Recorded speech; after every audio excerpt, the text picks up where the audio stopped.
Good morning, dear students. Self Zarina ma'am from divine kids school Balotra. आज हम पढ़ेंगे class 6 है और सब्जेक्ट हिंदी है। चैप्टर है वो सेकंड चैप्टर है जिसका नाम है बचपन। और इसकी लेखिका कौन है? कृष्णा सोबती है, जिन्होंने अपने बचपन के बारे में बताया है कि वो बचपन में कैसी थी और अभी उनके अभी टाइम में क्या क्या बदलाव आए हैं, तो उनके बारे में उन्होंने इस पार्ट में वर्णन किया है। तो यहाँ तक हमने ये पैराग्राफ पढ़ा था और यहाँ तक हमने कल जो क्लास हुई थी हमारी वो उसमें हमने अच्छे से पढ़ा था। इसमें कुछ प्रश्न बनाए थे, वो भी मैंने आपको दिए थे। नेक्स्ट आज हम पढ़ते हैं नेक्स्ट चैप्टर, ठीक है? तो स्टार्ट करते हैं। याद रहे उन दिनों कुछ घरों में ग्रामोफोन थे, रेडियो टेलीविज़न नहीं थे। हमारे बचपन की कुल्फ़ी आइसक्रीम हो गई है, कचौड़ी समोसा पैटीज़ में बदल गया है, शहतूत और फालसे और खसखस के शरबत कोक पेप्सी में। और लेखिका क्या कह रही है कि मेरे टाइम में ग्रामोफोन थे, रेडियो टेलीविज़न नहीं थे। बचपन में कुल्फ़ी थी जो कि अब आइसक्रीम हो गई है, कचौड़ी समोसा पैटीज़ में बदल गया है, शहतूत फालसे और खसखस थे जिनके शरबत बनाते थे वो अब कोक और पेप्सी में बदल गए हैं। उन दिनों कोक नहीं लेमनेट विमटो मिलती थी। शिमला और नई दिल्ली में बड़े हुए बच्चों को वेंगर्स और डेविको की रेस्तरां की चॉकलेट और पेस्ट्री मज़ा देने वाली थी। जो शिमला और नई दिल्ली में बड़े उनके लिए जो वेगर्स और डेविको की जो रेस्टोरेंट था उसकी चॉकलेट और पेस्ट्री जो मज़ा देने वाली थी। हम भाई बहनों की ड्यूटी लगती शिमला मॉल के ब्राउन ब्रेड लाने की। हमारा घर माल से ज़्यादा दूर नहीं था। एक छोटी सी चढ़ाई और गिरजा मैदान पहुंच जाते। वहां से एक उतरते और माल पर कन्फेक्शनरी काउंटर पर तरह तरह की पेस्ट्री और चॉकलेट की खुशबू मन भावनी होती थी। यानी मन भावनी मीन्स होता है मन को अच्छी लगने वाली होती थी। हमें हफ्ते में एक बार चॉकलेट खरीदने की छूट थी। लेखिका क्या कह रही है कि हमें हफ्ते में एक दिन ही चॉकलेट खरीदने की छूट थी। सबसे ज़्यादा मेरे पास ही चॉकलेट टॉफ़ी का स्टॉक रहता। मैं चॉकलेट लेकर खड़े खड़े कभी न खाती, घर लौटकर साइड बोर्ड पर रख देती और रात के खाने के बाद बिस्तर में लेटकर मज़ा ले खाती। शिमला के काफल भी बहुत याद आते हैं। लेखिका कह रही है कि शिमला के काफल भी मुझे बहुत याद आते हैं। काफल एक पहाड़ी फल होता है, खट्टे मीठे, कुछ एकदम लाल और कुछ गुलाबी रस भरी कसमल। और कसमल भी गुलाबी और लाल रंग की होती है जो रस भरी होती हैं। ये भी पहाड़ी फल ही सोच कर मुँह में पानी भर आए। चेस्टनट एक और गजब की चीज़, आग पर भुने जाते और फिर छिलके उतारकर मुँह में। और कौन सी चीज़ थी? चेस्टनट, जो कि एक गजब की चीज़ थी जिसको ये भूरे रंग का फल होता था, पहाड़ी फल, तो उनको भूनकर छिलके उतार कर खाते थे। चने जोर गरम और अनारदाने का चूर्ण। हाँ, चने और गरम की पुड़िया जो तब भी थी वह अब भी नज़र आती है। पुराने कागज़ों में बनाई हुई इस पुड़िया में नीरा हाथ का कमाल है। जो चना लेने के लिए पुड़िया बनाई जाती थी उसमें नीरा मीन्स होता है हाथों की कलाकारी है। यह पूरा हाथ का कमाल है।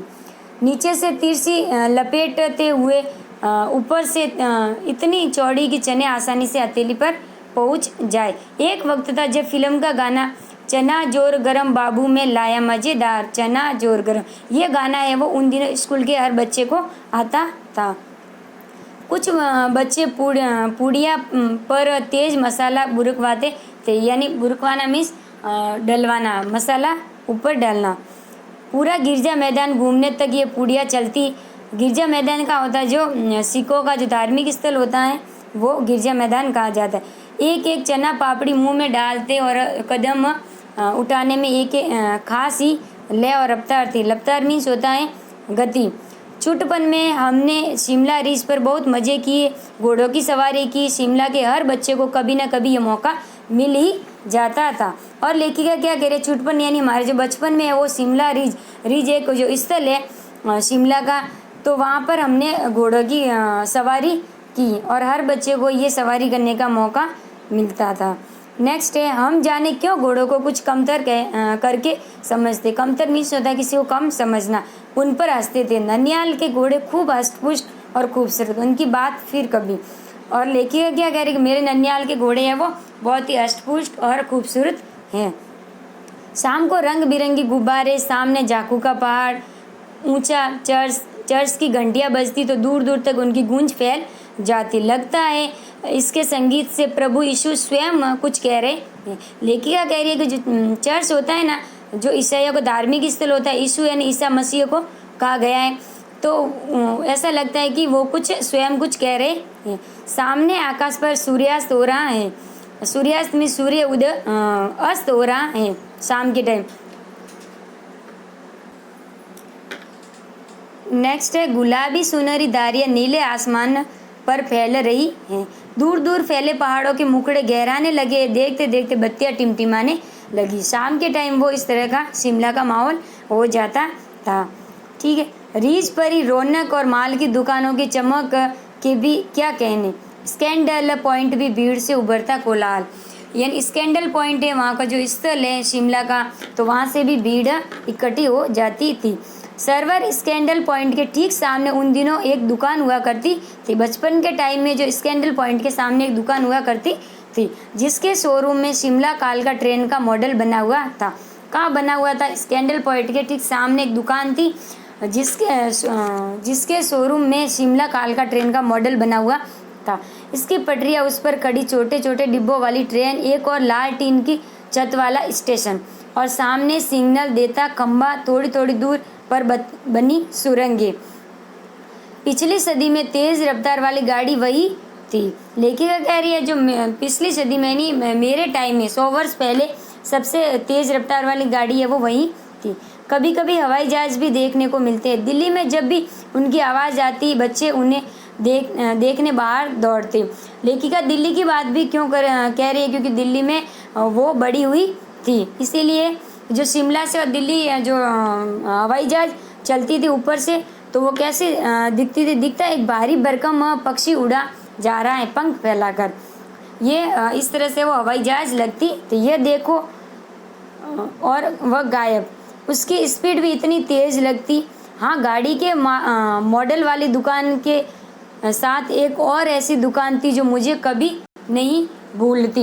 लेखिका कह रही है कि गाड़ी की मॉडल वाली जो दुकान थी, उसके पास एक और दुकान थी जो मुझे कभी नहीं भूलती। यह वह दुकान थी जहाँ मेरा पहला चश्मा बना था। वहाँ आँखों के डॉक्टर अंग्रेज थे। वो क्यों नहीं भूलती? क्योंकि वहाँ पे उसका जो पहला चश्मा है वो बना था, और वहाँ के डॉक्टर कौन थे? अंग्रेज थे। वैसे डॉक्टर साहब ने पूरा आश्वासन दिया था कि लेकिन चश्मा तो अब तक नहीं उतरा। आश्वासन दिया था यानी धैर्य देना या विश्वास दिलाना। मैं अपने आप इसकी जिम्मेवार हूँ। लेखिका कह रही है कि जो मेरे ऐनक आए, नंबर्स बढ़े आँखों के, उसकी जिम्मेवार मैं खुद ही हूँ। जब आप दिन की रोशनी में छोड़कर रात में टेबल लैम्प के सामने काम करेगी तो इसके अलावा और क्या होगा। लेखिका रात के टाइम में छोटा सा लैंप है उसको जलाकर काम करती थी, जिससे उनकी आंखों में दबाव पड़ता था और आंखों के नंबर बढ़ गए। हाँ, जब पहली बार मैंने चश्मा लगाया तो मेरे एक चचेरे भाई ने मुझे छेड़ा, देखो देखो कैसी लग रही है। फर्स्ट टाइम जब ऐनक लगाया था तो उसके चचेरे भाई ने उनको छेड़ा।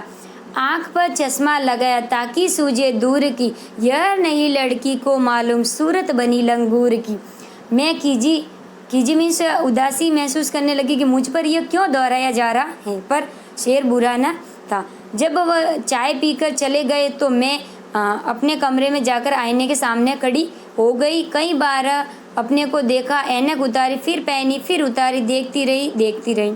सूरत बनी लंगूर की, नहीं नहीं नहीं, हाँ हाँ हाँ। तो इस तरह से वो लेखिका है वो आईने के सामने देखकर कहने खुद से ही बातें करने लगी कि सूरत लंगूर सी ऐसी दिखती है। एक बार बोलती नहीं नहीं, दूसरी बार बोलती हाँ। तो इस तरह से वो अपनी जो ऐनक लगे हुए तो उसके बारे में कन्फ्यूज हो रही, क्या पता जो कह रहे वो सही कह रहे या नहीं। मैंने अपने छोटे भाई का टोपा उतारकर सिर पर रखा। कुछ अजीब लगा, अच्छा भी और मजाकिया भी। तब की बात है, अब चेहरे के साथ घुल मिल गया है चश्मा। जब कभी उतरा हुआ होता तो चेहरा खाली खाली लगने लगता। याद आ गया वह टोपा, खाली फ्रेम का चश्मा और लंगूर सी सूरत। लेखिका है वो अपने बचपन के पल है वो याद करती थी। उसमें टोपा है, काली फ्रेम का चश्मा, लंगूर की सूरत वो याद आती है। हाँ, इन दिनों शिमला में सिर पर टोपी लगाना पसंद करती हूँ, क्योंकि जो पहले थे बचपन के टाइम में अलग टाइम था, जो अभी है वो काफ़ी बदलाव हो गया। तो अभी टोपी लगाना, चश्मा पहनना, इस तरह से वो सामान्य बात हो गई है। मैंने कई रंगों की जमा कर ली हैं, कहाँ दुपट्टों का ओढ़ना, कहाँ सहज सहल सुबीते वाली हिमाचली टोपियाँ, और जो हिमाचल की जो टोपियाँ है वो अच्छे से पहनती हैं। ठीक है, तो आपके ये होमवर्क में आज मैं आपको दे रही हूँ कठिन शब्दार्थ हैं जो कि हमने चैप्टर पढ़ा है, इसमें से मैंने अलग से उतारे, तो आपको भी अपनी नोटबुक में नोट डाउन करना है। तो ठीक है, और जो नेक्स्ट है वो हम नेक्स्ट क्लास में पढ़ेंगे। इस चैप्टर के जो प्रश्न हैं उनको मैं अच्छे से एक्सप्लेन करूँगी। उसके बाद जो नेक्स्ट क्लास में हम उसका जो होमवर्क में मैं आपको प्रश्न दूंगी। तो आज का अपना जो डिफ़िकल्ट जो वर्ड है वही रहेगा होमवर्क में, तो आपको अपनी नोटबुक में नोट डाउन करना है। ठीक है, तो ये आपका होमवर्क रहेगा, तो अपनी नोटबुक में नोट डाउन करना और इसको चेक करवा देना। Okay, bye.